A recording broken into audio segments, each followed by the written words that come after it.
کہ دیکھیے آپ کی حیات کہاں تک ہے، جہاں تک آپ کی بصارت ہے وہاں تک آپ کی حیات، جہاں تک آپ کی سماعت ہے وہاں تک آپ کی حیات، جہاں تک آپ چیزوں کو چکھ کے ان کا ذائقہ بتلا سکتے ہیں وہاں تک آپ کی حیات، جہاں تک آپ کا ہاتھ جا سکے اسے چھو کر بتا دے ٹھنڈی ہے یا گرم، کھردری ہے یا چکنی، وہاں تک آپ کی حیات، یعنی آپ کی حیات آپ کے 5 حواسوں میں محبوس ہے، قید ہے۔ اور ایک حیات یہ ہے وما ارسلناک الا رحمۃ للعالمین، ہے حبیب ہم نے تجھے تمام کائنات تمام عالمین کے لیے رحمت بنا کر بھیجا۔ اچھا جب حیات یہ ہے تمام عالمین کے لیے رحمت بنا کر بھیجا تو اس ہستی کی حیات ایسی ہونی چاہیے کہ جو عالمین کے لیے رحمت بن کر آئی کہ اس کی نگاہیں غیب کے پردوں کو چیر کر دیکھ سکے، اس کی سماعت غیب کے پردوں کو چیر کر سن سکے، فاصلے اس کے لیے کوئی حقیقت نہ رکھتے ہو، فاصلے اس کی سماعت کے لیے کوئی مشکل پیدا نہ کرے، یعنی نگاہ ختمی مرتبت، سماعت و بصارت سرکار ختمی مرتبت غیب کے پردوں کو چیر چکی ہے، تو سرکار ختمی مرتبت یہ اعلان کرنا چاہ رہے ہیں کہ دیکھو اے علی، جس طرح سے میری سماعت اور بصارت پر کوئی پردہ نہیں، اس طرح سے تیری سماعت اور بصارت پر کوئی پردہ نہیں۔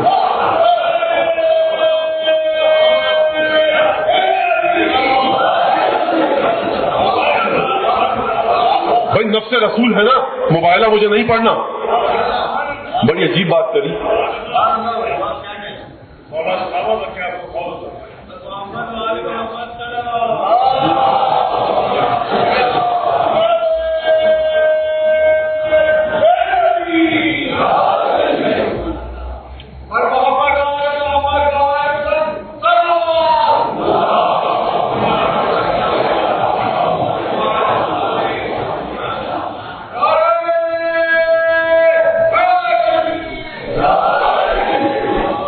تو جوش نے بڑا عجیب قسم کا ایک بات کہی یہاں پر کہ دیکھیے سلسلہ یہ ہے، دیکھیے گفتگو کہاں پر آ کر ختم ہوئی ہے ابھی تک کہ سرکار امیر المومنین مولا کائنات کی سماعت اور بصارت کی حدود کیا ہے، یہ حدود ہے جن کی کوئی حدود نہیں۔ اسی لیے فرمایا مولا کائنات نے، جب کسی نے سوال کیا، زیلب یمانی نے سوال کیا، مولا ہل رأیت ربک، مولا کائنات کیا آپ نے اپنے پروردگار کو دیکھا ہے؟ کہا کہ بھائی حقا، دیکھو کیا تم بات کر رہے ہو، لم اعبد ربا لم ارہ، میں نے اس پروردگار کی کبھی عبادت کی ہی نہیں جسے میں نے نہ دیکھا ہو۔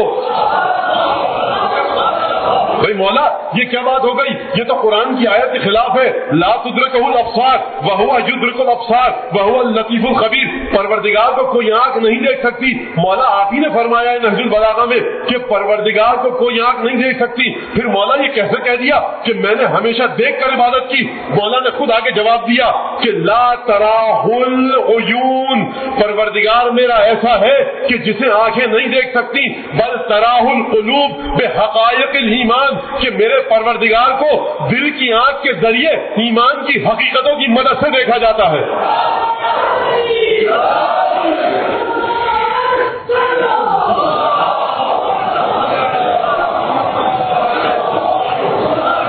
دیکھیے یہ علم علی ابن ابی طالب ہے، گل ہو گیا زمین پہ اوہام کا چراغ، گل ہو گیا زمین پہ اوہام کا چراغ، تشکیک سے یقین کو حاصل ہوا فراغ۔ اب جب علم علی ابن ابی طالب کی حیثیت یہ ہے کہ یہاں پر شک کی کوئی گنجائش نہیں۔ ہم سے اگر ہماری گھڑی یا موبائل کہیں کھو جائے اور ہم سے کوئی یہ پوچھے کہ آپ کے دفتر کا ٹیلی فون نمبر کیا ہے تو گھبرائیں گے کہ بھائی اس چکر میں دفتر کا نمبر پوچھ رہے ہو، میرا موبائل کھو گیا ہے، میری چابی گاڑی کی کھو گئی ہے۔ لیکن امیر المومنین کے علم کی معرفت کی منزلت دیکھیے کہ جنگ صفین میں چاروں طرف سے تیر برس رہے ہیں اور درس توحید دے رہے ہیں۔ اب یہاں گفتگو مجھے اس طرف نہیں لے جانی، لیکن یہ دیکھیے کہ کس انداز سے فرمایا، اور اسی وجہ سے فرمایا مولا نے، جب مولا کائنات کی سماعت کا معیار یہ ہو، بصارت کا معیار یہ ہو کہ سرکار ختمی مرتبت یہ تمغہ دے، اس خلعت سے سرفراز کرے علی کو، علی تیری اور میری بصارت میں اب کوئی فرق نہیں، تیری اور میری سماعت میں کوئی فرق نہیں، تو اب جب علی یہ کہیں گے کہ دیکھو لو کشفت الغطاء مزددت یقیناً، اگر علی کے سامنے سے پردے گر بھی جائے تو علی کی معرفت میں کوئی اضافہ نہیں ہوگا، علی کے یقین میں کوئی اضافہ نہیں ہوگا۔ گل ہو گیا زمین پہ اوہام کا چراغ، تشکیک سے یقین کو حاصل ہوا فراغ، اترا دماغ دل میں تو دل بن گیا دماغ۔ دیکھیے بہت اہم بات کہی ہے، جذبات اور تعقل اور تفکر کا امتزاج کمال انسانیت ہے۔ بھئی میرا دل چاہ رہا ہے اس وقت میں ایسی غذا کھا لوں کہ جو نقصان دے، عقل کہتی ہے مت کر، دل کہتا ہے کر لے۔ اترا دماغ دل میں تو دل بن گیا دماغ، یعنی جذبات عقل کے تابع ہو گئے مولا کے وجود کی برکت سے، جذبات شعور کے تابع ہو گئے، شعور کو پختگی عطا ہوئی، بینش کو بالندگی عطا ہوئی، ادراک کو تکامل عطا ہوا اور حیات کو ارتقاء عطا ہوا۔ تشکیک سے یقین کو حاصل ہوا فراغ، اترا دماغ دل میں تو دل بن گیا دماغ، اوجے خرد پہ صبح کی سرخی آیا ہوئی۔ بڑی یعنی عقل کے افق پہ مولا کی ولادت نے عقل کو سوچنا اور سمجھنا سکھایا۔ اوجے خرد پہ صبح کی سرخی آیا ہوئی، یہ آیت و حریم نظر میں اذاں ہوئی۔ آغوش میں رسول کو اپنی دعا ملی، سلمائے روزگار کو زرعی قبا ملی۔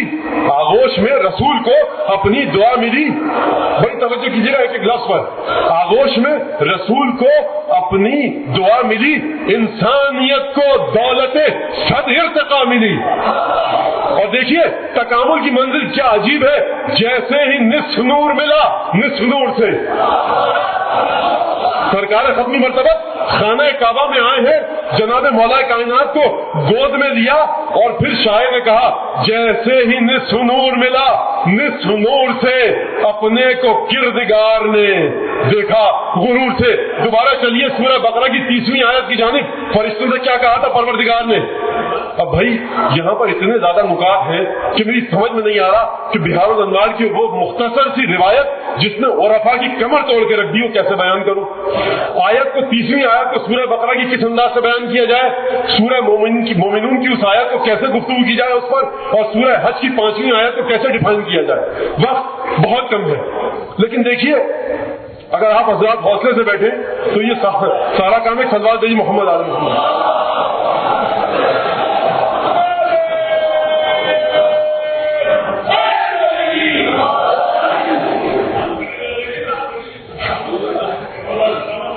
میں گھڑی نہیں رکھوں گا تو یہ لوگ مجھے گھڑی دکھا دیں گے۔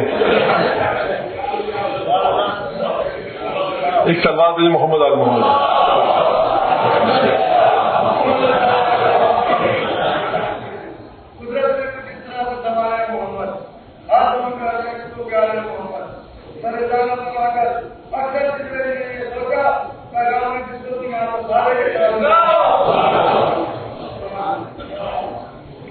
تو دیکھیے عزیزان گرامی، پروردگار نے کیا کہا تھا؟ انی اعلم ما لا تعلمون۔ ایک جنگ ہے پروردگار کی قدرت کی، خلیفت اللہ کی، فرشتوں کے مرتبے کے ساتھ ایک جنگ ہے۔ ہر دور میں پروردگار کے خلیفہ کو جیتنا ہے، ہر مقام پر، علم و معرفت کے مرتبے پر، شعور و ادراک کے مرتبے پر، اور اپنے موضوع کا جملہ ٹکڑا عرض کروں ارتقاء حیات کے مرحلے پر۔ اس کی حیات ایسی ہونی چاہیے جو کسی کی حیات نہ ہو، اس کا شعور ایسا ہو جو کسی کا شعور نہ ہو، اس کا درک ایسا ہو جو کسی کا درک نہ ہو، اس کا مرتبہ یہ ہو جو کسی کا مرتبہ نہ ہو۔ انی عالم ما لا تعلمون، اپنے کو کردگار نے دیکھا غرور سے۔ یہ آخری جملہ یاد رکھیے گا۔ چلیے سورہ مومنون میں ابتدائی آیت، لقد خلقنا الانسان من سلالة من طين ثم جعلناه نطفة في قرار مكين ثم خلقنا النطفة علقة فخلقنا النطفة فخلقنا العلقة مضغة فخلقنا المضغة عظاما فكسونا العظام لحما ثم انشأناه خلقا آخر فتبارك الله احسن الخالقين۔ عجیب مرحلہ ہے سورہ مومنون کا۔ دیکھ انسان، ہم نے تجھے لقد خلقنا الانسان من سلالة من طين، ہم نے انسان کو کھنکتی ہوئی مٹی سے، چکنی مٹی سے پیدا کیا۔ لقد خلقنا الانسان من سلالۃ من طین ثم جعلناہ نطفۃ فی قرار مکین، اور اس کے بعد ہم نے رحم مادر میں صلب پدری میں کبھی رہا نطفہ بن کے، کبھی رحم مادر میں منتقل ہوا، نہایت حفاظت کے ساتھ ہم نے اس انسان کی تخلیق کے مراحل کا آغاز کیا۔ ثم جعلناہ نطفۃ فی قرار مکین ثم خلقنا النطفۃ علقۃ، اور پھر اس کے بعد ہم نے نطفے کو خون کے لوتھڑے میں تبدیل کیا، اور خون کے لوتھڑے کو گوشت کے لوتھڑے میں تبدیل کیا، اور گوشت کے لوتھڑے کو ہڈیوں میں تبدیل کیا، اور ہڈیوں پر ہم نے کھال چڑھائی۔ ثم انشأناہ خلقا آخر، بقول امام جلال الدین سیوطی کے کہ خلق آخر کا مطلب ہے کہ جب تخلیق مکمل ہو گئی تو پروردگار نے اس میں روح پھونک دی۔ ثم انشأناہ خلقا آخر، جب پروردگار نے انسان کی تخلیق رحم مادر میں کر دی تو پروردگار نے ایک دفعہ ایک عجیب اعلان کیا، فتبارک اللہ احسن الخالقین، بابرکت ہے وہ ذات کہ جو بہترین خلق کرنے والی ذات ہے۔ بھائی پروردگار نے کہا افلا ينظرون الى الابل كيف خلقت، کیا اونٹ کی طرف نہیں دیکھتے کیسے خلق کیا گیا، والى الارض كيف سطحت، کہ زمین کو کیسے بچھایا گیا، الم نجعل الارض مہادا۔ یہ مختلف آیتیں ہیں، اب کیونکہ جلدی جلدی منزلیں طے کرنی ہے، کیا زمین کو ہم نے ایک جھولے کی صورت میں تمہارے لیے پیدا نہیں کیا؟ یہ کوپرنیکس اور گیلیلیو نے آ کر کہا کہ صاحب زمین گھومتی ہے، تو ہمارا آج کے یونیورسٹی میں پڑھنے والا بچہ اس کا منہ کھل جاتا ہے قرآن نے کیا کہا۔ بھائی قرآن 1400 سال پہلے کہہ کے چلا گیا کہ الم نجعل الارض مہادا، کیا ہم نے زمین کو اس کائنات میں جھولے کی مانند خلق نہیں کیا؟ اب اگر یہاں تک بات آ گئی تو جو نوجوان دوست ہیں میرے، ان کی خدمت میں یہ عرض کر دوں کہ اگر وقت بچا تو یقیناً ہم اس پر بھی گفتگو کریں گے کہ سرکار سید الشہداء نے دعائے عرفہ میں، اس میں ہنسیے گا مت، بڑی اہم بات ہے، دعائے عرفہ میں انوائرمنٹل پولوشن اور اوزون لیئر کے بارے میں کیا کہا ہے۔ ہم اس پر بھی گفتگو کریں گے کہ جناب امیر المومنین نے، آج کل کہا جاتا ہے نا اینیملز رائٹ، حیوانوں کے حقوق کے بارے میں کیا کہا ہے، انوائرمنٹل پولوشن کے بارے میں نہج البلاغہ میں کیا کہا ہے، ہم اس پر گفتگو کریں گے۔ ہم اس پر گفتگو کریں گے کہ آئنسٹائن کا جو نظریہ تھا the constant expansion of the universe, اس کے بارے میں سرکار امام علی ابن موسیٰ رضا نے اس مناظرے میں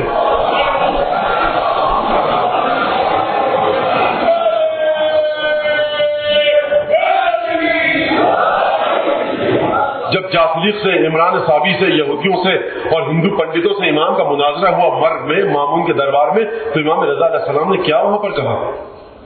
تو دیکھیے دوبارہ آئیے، مٹی سے پیدا کیا، مٹی کے بعد پھر نطفے کی باری آئی، نطفے کے بعد خون کے لوتھڑے میں تبدیل کیا، خون کے لوتھڑے کے بعد گوشت کے لوتھڑے میں تبدیل کیا، گوشت کے لوتھڑے کے بعد پھر ہڈیاں، اور ہڈیوں پر کھال منڈی، اور کھال منڈنے کے بعد ثم انشأناہ خلقا آخر فتبارک اللہ احسن الخالقین۔ جب انسان کی خلقت ہوئی نا، پورے قرآن میں خلقت کی جب بات آئی، بڑی توجہ کیجیے گا، پروردگار نے فرمایا الا لہ الخلق والامر، عالم خلق بھی اسی کے ہاتھ میں ہے، عالم امر بھی اسی کے ہاتھ میں ہے۔ دیکھو تبارک اللہ رب العالمین، بابرکت ہے وہ پروردگار جو عالمین کا رب ہے، لیکن خلقت کی جب بات کی تو سوائے انسان کی خلقت کے اور کہیں پہ خدا نے نہیں کہا تبارک اللہ احسن الخالقین، پورا قرآن میں کہیں نہیں کہا۔ یہ انسان میں خصوصیت کیا تھی؟ بھائی انسان پروردگار کی بارگاہ کا وہ تحفہ ہے کہ جس کے ذریعے پروردگار اپنے علم کی، اپنی ذات کی بڑائی کو، اپنی ذات کی اونچائی کو فرشتوں کے سامنے ثابت کرنا چاہتا ہے۔ یہ ذات انسان ہے، اسی لیے کہا گیا اشرف المخلوقات، اسی لیے کہا گیا اشرف المخلوقات۔ تو دیکھیے یہ تمام انسان کی تخلیق کے مراحل گزرے، اور اس کے بعد پروردگار نے کہا فتبارک اللہ احسن الخالقین۔ اونٹ کی خلقت کا ذکر ہے، ستاروں کا ذکر ہے، چاند اور سورج کا سورہ یاسین میں ذکر ہے، سورہ رحمان میں ذکر ہے، سورہ تکویر میں کائنات کے قدرتی مقولوں کا ذکر ہے، کہیں نہیں کہا فتبارک اللہ احسن الخالقین کہ بابرکت ہے وہ ذات، بڑی مبارک ہے وہ ذات کہ جو بہترین خلق کرنے والی ہے۔ یہ وجہ کیا تھی انسان کی تخلیق پر خدا کو یہ کہنے کی کہ بابرکت ہے وہ ذات جو بہترین خلق کرنے والی ہے؟ کسی اور مقام پر کیوں نہیں کہا؟ وجہ کیا تھی؟ آئیے چلیے چھٹے امام کی خدمت میں، اور وہاں سے چلیے مولا کائنات کی خدمت میں۔ چھٹے امام کے پاس آیا انسان، ایک صحابی کا، مولا ذرا یہ بتائیے کہ دیکھیے اب دو روایتیں ہیں یہاں پر، دونوں پڑھوں گا۔ بحر الانوار میں روایت ہے کہ مولا ذرا یہ بتائیے ای الاعمال احب الی اللہ، پروردگار کی بارگاہ میں سب سے زیادہ محبوب ترین عمل کون سا ہے؟ فرمایا امام نے ان یمجد کہ پروردگار کی تمجید بیان کی جائے، پروردگار کی بڑائی بیان کی جائے، پروردگار کی کبریائی بیان کی جائے، روایت ختم ہو گئی، اس کے آگے مولانا کچھ نہیں کہا۔ اب یہ بڑائی بیان کس طرح ہوگی؟ کبھی میں اور آپ بڑائی بیان کرتے ہیں خدا کی، اللہ اکبر لا الہ الا اللہ کہہ کر اپنی زبان کے ذریعے، اور کبھی کچھ ہستیاں ایسی ہوتی ہیں کہ جن کی ذات مجسم بڑائی بیان کرتی ہے پروردگار، ہے نا بات یہ؟ اچھا تو دیکھیے، اچھا اب چھٹے امام کی خدمت میں آیا یہ صحابی، کہا کہ مولا یہ بتائیے انسان افضل ہے یا فرشتے؟ بھائی آیت یاد ہے نا سورہ مومنون کی آخری حصہ، فتبارک اللہ احسن الخالقین، بابرکت ہے وہ خدا کہ جو عالمین بہترین خلق کرنے والا ہے، بہترین خلق کرنے والا ہے۔ یعنی انسان کی تخلیق ایسی ہے، وہ جو شاعر نے کہا نا کہ دیکھیے انسان کی تخلیق پر جب پروردگار کہے فتبارک اللہ احسن الخالقین، تو جو علی ابن ابی طالب جیسی ہستی جب دنیا میں آئے گی، اسی وجہ سے شاعر نے اسی آیت کو اٹھا کر اپنے شعر میں لایا۔ شاعر اپنے کو کردگار نے دیکھا غرور سے کہ اب یہ وہ ہستی آئی ہے جو میری تمجید بیان کرے گی، اب یہ وہ ہستی آئی ہے جو میری کبریائی بیان کرے گی، اب یہ وہ ہستی آئی ہے جو میری توحید بیان کرے گی۔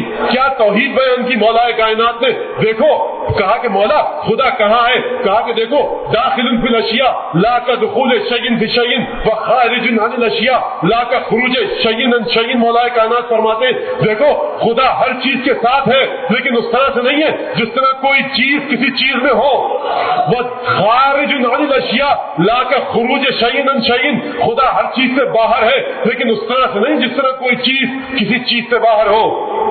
مال اشیاء لا بمقارنۃ وخارج عنها لا بمزایلۃ، خدا ہر شے سے باہر ہے لیکن ایسا نہیں کہ خدا اپنی ذات کو ظاہر کر دے، خدا ہر چیز کے ساتھ ہے لیکن اس طرح سے نہیں کہ جس طرح سے مادی اشیاء ایک دوسرے سے چپک جاتی ہیں۔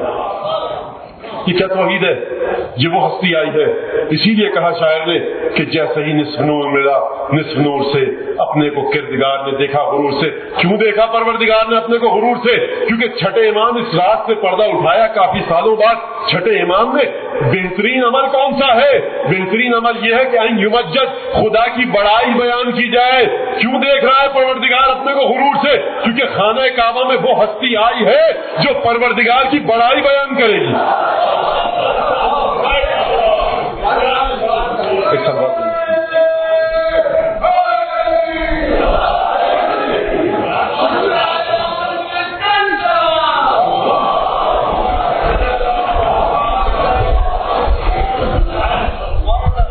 ابن ابی الحدید المعتزلی نے بڑی عجیب بات کری کہ صحابہ کرام کے قدموں کی خاک ہماری آنکھوں کا سرما اور ہماری جانیں قربان ہو صحابہ کرام پر، لیکن بہرحال خدا نے قرآن میں کہا کہ بعض رسول ہم نے بتایا، قرآن میں نام بعض کا نہیں بتایا، ہم نے بعض کو رسولوں میں بعض پر فضیلت دی۔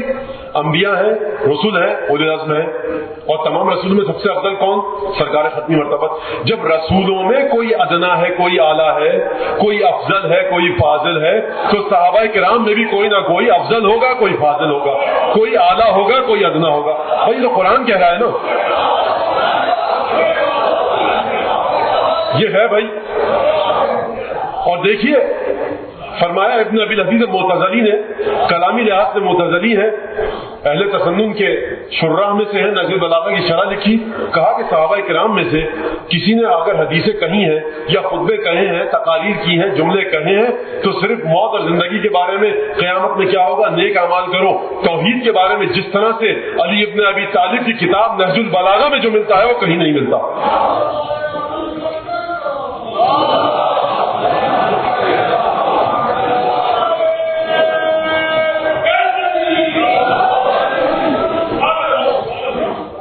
یہ کون کہہ سکتا ہے؟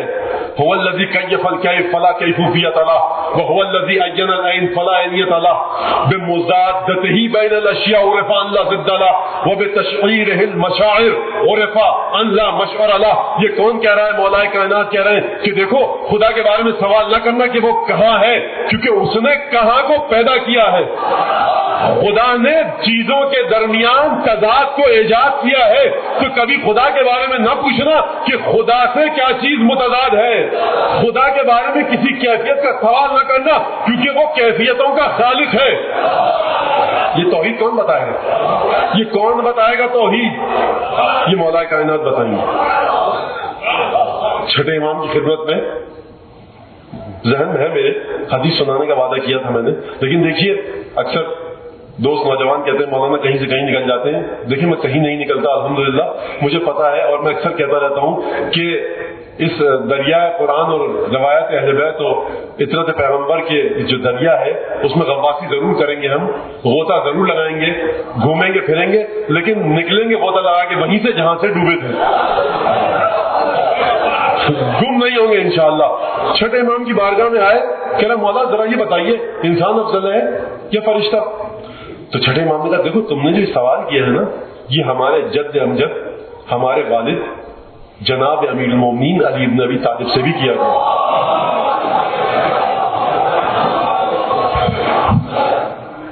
تو مولا نے ہمارے جد نے یہ کہا تھا کہ دیکھو ان اللہ، دیکھیے اگر مولا کہہ دیتے انسان افضل، کہہ دیتے فرشتہ افضل، تو یہ بھی جواب مولا کائنات کی زبان کا جواب نہ ہوتا. مولا معیار بتلا رہے کہ دیکھو ان اللہ خلق الملائکہ، پروردگار نے ملائکہ کو خلق کیا، وجعل فیہم عقلا بلا شہوت، کہ پروردگار نے ملائکہ کو خلق کیا اور ان میں صرف اور صرف عقل کو رکھا، نفسانی خواہشات کو نہیں رکھا. پروردگار نے ملائکہ کو خلق کیا، ملائکہ میں صرف عقل کو رکھا، شعور کو رکھا، ادراک کو رکھا، جذباتی اور حیوانی خواہشات کو نہیں رکھا. وہ خلق البہائم، اور پروردگار نے جانوروں کو خلق کیا، فجعل فیہم شہوۃ بلا عقل، ان میں صرف اور صرف نفسانی خواہشات کی پیروی رکھی، عقل کا نام و نشان نہیں ہے جانوروں میں. ملائکہ عقل محض، حیوانات شہوت محض، بالکل متضاد ہے. توجہ. وخلق الانسان، اور پروردگار نے انسان کو خلق کیا، فرکبا، تو پروردگار نے انسان کو ترکیب کیا، مرکب کیا، ایک آمیزہ بنوایا، ایک آمیختہ بنوایا، ایک معجون بنائی پروردگار نے انسان میں. وہ معجون کیا تھی؟ شہوت اور عقل دونوں رکھی. ایک چیز ملائکہ سے لی، ایک چیز فرشتوں سے لی، تو انسان آمیزہ ہے شہوت کا اور عقل کا. تو مولا نے فرمایا دیکھو فمن غلبت شہوتہ عقلہ، کہ جس کی شہوت اس کی عقل پر غالب آ جائے تو وہ جانوروں سے پست ہے. ومن غلب عقلہ شہوتہ، اور جس کی عقل شہوت پر غالب آ جائے وہ ملائکہ سے افضل ہے. بھئی دیکھیے اب سمجھ میں آیا فتبارک اللہ احسن الخالقین کہ انسان میں خدا نے کیا خصوصیت رکھی. بھئی لوگ کہتے ہیں انسان میں خدا نے یہ خصوصیات رکھی ہیں کہ انسان دیکھتا ہے، سونگتا ہے، سنتا ہے، چھو کر چیزوں کی گرمی اور ٹھنڈک، خون کی اور گرمی کا پتہ لگا لیتا ہے. تو بھائی اس وجہ سے انسان اشرف المخلوقات ہے. بھائی انسان کو اشرف المخلوقات نہیں کہا آپ نے، یہ ادنی المخلوقات ہو گیا، اذل المخلوقات ہو گیا. دیکھیے اگر بینائی کی بات کریں گے تو آسمان کی بلندیوں میں اڑتا ہوا شکاری باز انسان سے اچھا دیکھ لیتا ہے. اگر خوشبو سونگنے کی بات کریں گے تو اب ممبر ہے، میں یہاں سے اس حیوان کا نام نہیں لینا چاہتا، وہ ہم انسانوں سے بڑا اچھا سونگتا ہے. زلزلہ آ جاتا ہے تو اسی حیوان کو بیچارے کو لایا جاتا ہے، وہ سونگ کر بتاتا ہے کہ 20 30 40 میٹر نیچے کوئی انسان سانس لے رہا ہے یا نہیں لے رہا. انسان کی صلاحیتوں کو محصور مت کیجئے. ذائقہ میں، لامسہ میں، شامہ میں، باسرہ میں، سامعہ میں سننے کی بات اگر کریں گے تو چمگادڑ انسان سے اچھا سن لیتا ہے. چکھنے کی بات کریں گے تو تب بھی بہت سے جانور انسان سے اچھا چکھ لیتے ہیں. بینائی شکاری باز کی انسان سے اچھی ہے، سماعت چمگادڑ کی انسان سے اچھی ہے، خوشبو اور دوسرے جانور انسان سے بہتر سونگ لیتے ہیں. انسان کو اس لیے پیدا نہیں کیا، انسان کو پیدا اس لیے کیا ہے ای الاعمال احب، انسان کے لیے پروردگار کے حوالے سے کون سا عمل سب سے بہتر ہے؟ این یمجد، کہ انسان آئے اپنی عقل کو آگے لائے، شہوت کو کچلے اور اس کے بعد ملائکہ سے آگے پہنچ جائے. اور ملائکہ سے اتنا آگے پہنچے کہ جب سلمان فارسی بنے، ذات علی بن ابی طالب میں فنا ہو جائے تو ختمی مرتبہ یہ پکارے سلمان منا اہل البیت، سلمان ہم اہل بیت میں سے. حدیث پوری نہیں پڑھی میں نے ابھی.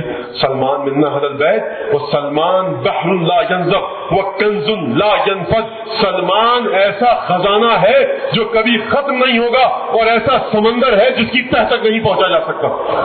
دنیا مولا کائنات کا کیا مقابلہ کرے گی؟ دنیا مولا کائنات کے ایک شاگرد کا مقابلہ نہیں کر پائی۔ جناب ابو ذر غفاری سلمان فارسی کے گھر میں داخل ہوئے تو دیکھا پتیلی 2 اینٹوں پر رکھی ہوئی ہے اور پتیلی ابل رہی ہے، لیکن نیچے آگ نہیں جل رہی ہے، پتیلی میں جوش آ رہا ہے۔ ایک دفعہ دیکھا پریشان ہو گئے۔ بعض روایت میں یہ بھی ملتا ہے کہ پتیلی اتفاق سے گر گئی، لیکن جو اس میں کھانا ابل رہا تھا پانی وہ نہیں گرا۔ سلمان نے اس ابلتی ہوئی پتیلی کو دوبارہ اپنے ہاتھوں سے پکڑ کے رکھ دیا، نہ آخ کہا، نہ اوف کہا، نہ اوئی کہا، رکھ دیا۔ اب جب ابو ذر غفاری نے یہ منظر دیکھا تو الٹے پیر دوڑتے ہوئے گئے امیر المومنین کے گھر میں، پریشان۔ مولا عجیب منظر دیکھا، کیا دیکھا؟ کہا سلمان نے چلیے گئے، بتایا پورا قصہ۔ تو امیر المومنین نے کہا یا سلمان، اصول کافی کی روایت ہے، ارفق بہ، سلمان ابو ذر پر ذرا ہلکا ہاتھ رکھو۔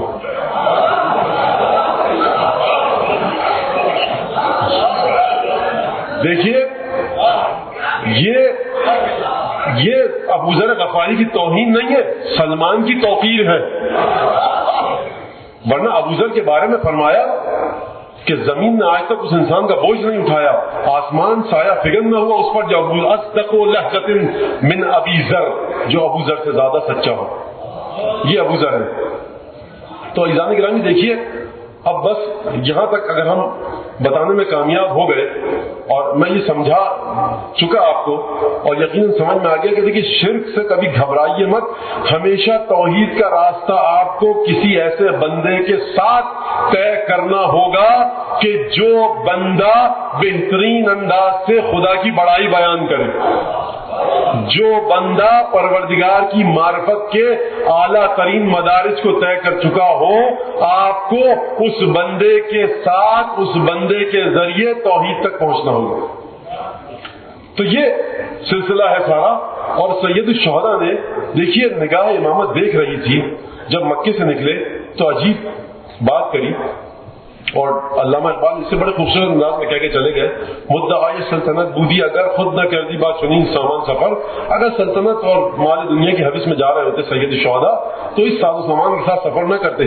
فرمایا مکی سے نکلتے وقت من کان باذلا فینا مہجتا موطنا علی لقاء اللہ نفسہ، جو اللہ کی ملاقات پر اپنے آپ کو تیار کر چکا ہے اور جو ہمارے راستے میں اپنی جان نچھاور کرنے کو سمجھتا ہے کہ اس کے لیے تیار ہے، فلیرحل معنا، وہ ہمارے ساتھ چل پڑے۔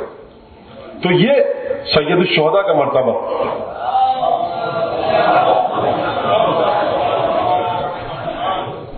اور یہ سلسلہ دیکھیے، جناب حر وہ عظیم ہستی کہ جس نے ارتقاء حیات کے مرحلے کو آہستہ آہستہ طے نہیں کیا، یک لخت ارتقاء کے مرحلے پر آئے جناب حر، یک دم مقتل کے مطابق منزل شراف پر، شین رے الف پہ شراف پر جب سید الشہداء آئے، مجھے یقین ہے کہ 5-60 منٹ اوپر ہو جائیں گے، لیکن میں آپ حضرات کی اجازت سے کیا کروں، اب اس کے علاوہ اور کوئی چارہ نہیں ہے۔ منزل شراف پر جب آئے تو ایک عجیب حکم دیا سید الشہداء نے اپنے اصحاب کو، انصار کو، عباس کو، علی اکبر کو، کہ دیکھو جتنے مشکیزیں ہیں نا وہ بھر لو اور تمام برتنوں میں پانی بھر لو۔ سوال نہیں کیا۔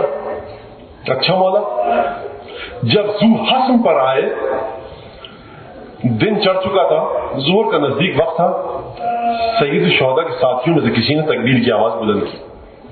کہا کہ لما کبر تھا، تکبیر کی آواز کیوں بلند کی؟ کہا کہ مولا دور نخلستان نظر آ رہا ہے۔ ساتھیوں نے کہا کہ بھائی یہاں نخلستان کوئی نہیں ہے۔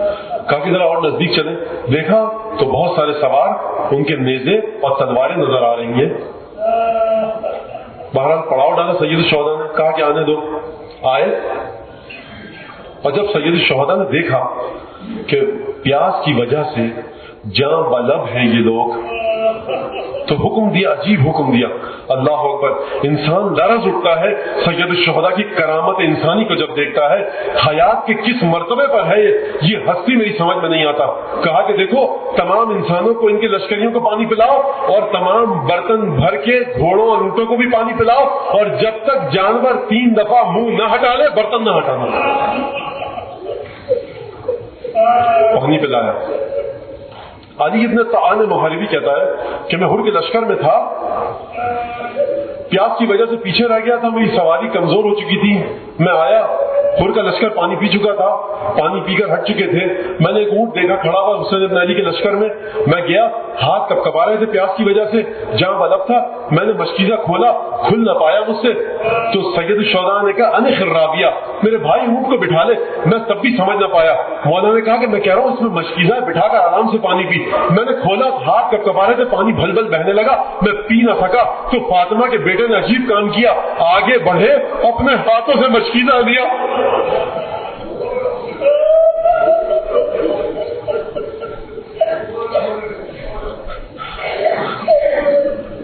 گفتگو ہوئی, ظہر کا وقت آیا. ہور اتصلی معنا ام تصلی باصحابک, اپنے ساتھیوں کے ساتھ نماز پڑھو گے یا ہمارے ساتھ؟ کہا مولا بل نصلی معک, یعنی جانتا ہے. ایک سیاسی اشتباہ کا مرتکب ہوا ہے لیکن جانتا ہے کون ہستی. امام کے پیچھے نماز پڑھی اور اس کے بعد امام نے لشکر تیار کیا کوفے کی جانب جانے کے لیے. حر نے ایک غضب کا کام کر ڈالا. حسین ابن علی کے سامنے آ کر لشکر کو روک دیا, کہا کہ ہم آپ کو یہاں سے آگے نہیں جانے دیں گے. بس ایک دفعہ یہ سننا تھا کہ سید الشہداء کو جلال آیا اور کہا کہ سکلت کا یا حر, سکلت کا ام کا یا حر, اے حر تیری ماں تیرے غم میں روئے, کیا تم مجھے روکے گا؟ الموت ادنی لک من ذلک, اس سے بھی زیادہ موت تیرے نزدیک آ چکی ہے, حر تو مجھے روکے گا؟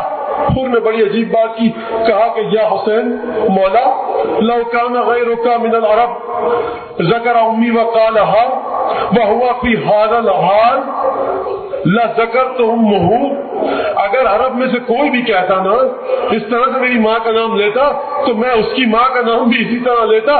کائناً مکان کوئی بھی ہوتا, میں کسی سے ڈرنے والا نہیں, میں اسی طرح سے اس کی ماں کا نام لیتا. لیکن مولا کیا کروں, آپ کی مادر گرامی کا ذکر سوائے اچھے الفاظ کے, سوائے درود و سلام کے میں نہیں کر سکتا.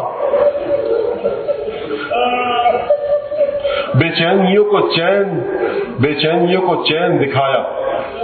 دیکھیے عجیب مرحلہ ہے.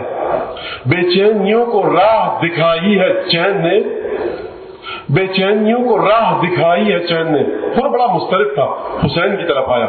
اچھا تم ہمارا راستہ روکو گے؟ کہا کہ ہاں, حکم دیا گیا ہے کہ بے آب و گیا میدان میں روک دو. حسین ابن علی کو روک دیا گیا, کوفے نہ جا سکے. 9 محرم آئی, عاشورہ آیا, شب عاشور گزری. حر پر ایک اضطراب کا عالم ہے, ساتھی دیکھ کر پریشان ہے. کہا کہ اے حر, اگر مجھ سے کوئی پوچھتا کہ اشجع العرب کون ہے تو میں تیرا نام لیتا. یہ کب کپا کیوں رہا ہے؟ کہا کہ میں نے ابھی پوچھا ہے, مجھے بتایا گیا ہے کہ یہ حسین کو قتل کر دیں گے. ایک دفعہ میں اپنے آپ کو جنت اور جہنم کے بیچ میں دیکھتا ہوں. گھوڑے کو پانی پلانے کے بہانے حر آگے بڑھے, گھوڑے کو ایڑ لگائی اور سرکار سید الشہداء کی خدمت میں پہنچے. لیکن آنے کا انداز عجیب ہے, ہاتھ بندھے ہوئے ہیں, ڈھال برعکس ہے, شمشیر کو قبضے کی جانب سے لٹکایا ہوا ہے, نوک سے حمایل ہے. پھر یہ آنے کا کیا انداز ہے؟ کہا کہ مولا حل الی توبۃ من سبیل, کیا توبہ کا کوئی راستہ ہے؟ انا الذی ارعبت اولیائک, میں نے آپ کے چاہنے والوں کو ڈرایا. انا الذی ارعبت بنات رسول اللہ, میں نے رسول کی بیٹیوں کو ڈرایا. مولا کیا توبہ کا کوئی راستہ ہے؟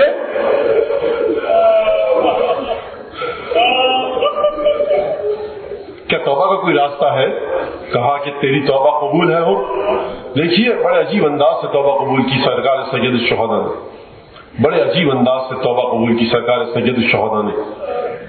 مولا میں چاہتا ہوں اب جنگ کر کے آپ کی راہ میں اپنی جان نچھاور کر دوں، اپنے خون کے ذریعے اپنے نامہ اعمال کے سیاہ اعمال کو مٹا دوں۔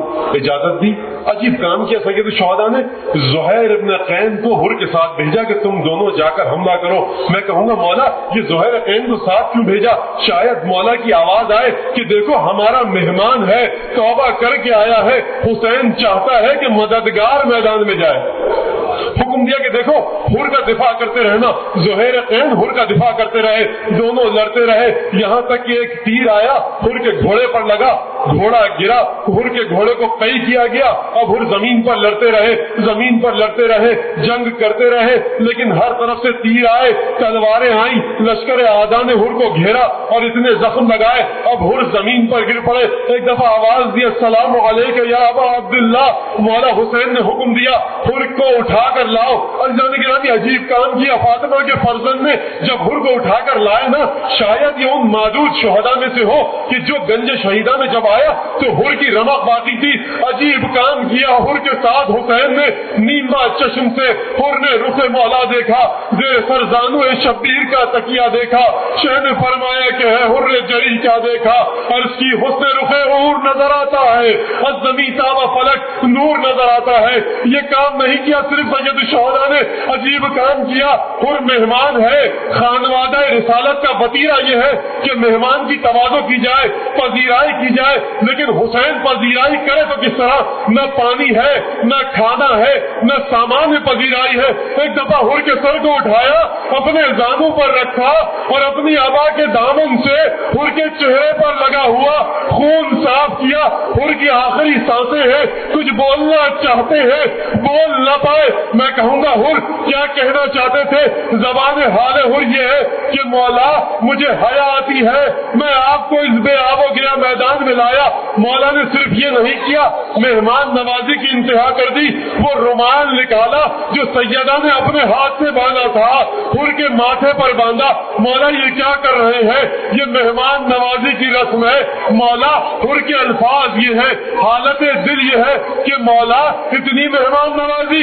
ارے حر اس وقت کو دیکھ رہا ہے کہ جب عصر عاشور ہوگی، آپ گھوڑے سے زمین پر آئیں گے، تشنگی کا عالم ہوگا، شمر کا خنجر ہوگا، نو کے میدان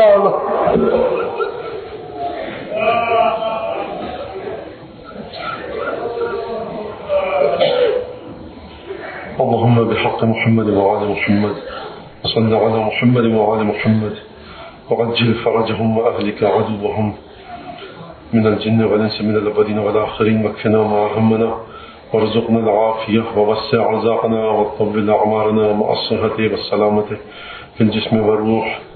پروردگار جن مومنین و مومنات نے دعا کی درخواست کی ہے بحق حضرت ہو، بحق سید الشہداء شہداء کربلا، ان کی حاجات کو پورا فرما۔ جو مومنین مومنات بیمار ہیں، مریضان منظورین، پروردگار ان کو شفاء عاجل و کامل عنایت فرما۔ پروردگار جو مومنین مومنات یہاں موجود ہیں، اگر کسی قسم کی مشکل میں پریشانی میں گرفتار ہیں، تنگ دست ہیں، نادا ہیں، قرضدار ہیں، بے اولاد ہیں، پریشان ہیں، کسی بھی قسم کی مشکل میں گرفتار ہیں، پروردگار بحق خون سید الشہداء ان کی مشکلات کو دور فرما۔ پروردگار ہمارے ملک کو دشمنوں کی ریشہ دوانیوں سے، سازشوں سے، برے حالات سے محفوظ رکھ۔ اس مملکت خداداد کی ہمیشہ حفاظت کرتے رہیو۔ حسین ابن علی کی صدقے میں اس ملک کو ترقی اور تعمیر اور بلندی عطا فرما۔ پروردگار انتظامیہ اور دیگر تمام لوگوں نے جس انداز سے بھی اس فرش اعضاء کے بچھانے میں خدمت انجام دی ہے، پروردگار بارگاہ سیدان اسے شرف قبولیت عطا فرما۔ ان تمام مجالس کا، ان اشکوں کا ثواب ہمارے مرحومین و مرحومات کو پہنچا۔ اور آخر میں سب سے اہم دعا یہ ہے کہ ہمارے امام زمانہ علیہ الصلوۃ والسلام کے ظہور میں تعجیل فرما بحق محمد وآلہ الاطہار اللہم صل علی امام کے ظہور میں تعجیل فرما بحق محمد وآلہ الاطہار اللہم صل علی امام کے ظہور میں تعجیل فرما بحق محمد وآلہ الاطہار اللہم صل علی امام کے ظہور میں تعجیل فرما بحق محمد وآلہ الاطہار اللہم صل علی امام کے ظہور میں تعجیل فرما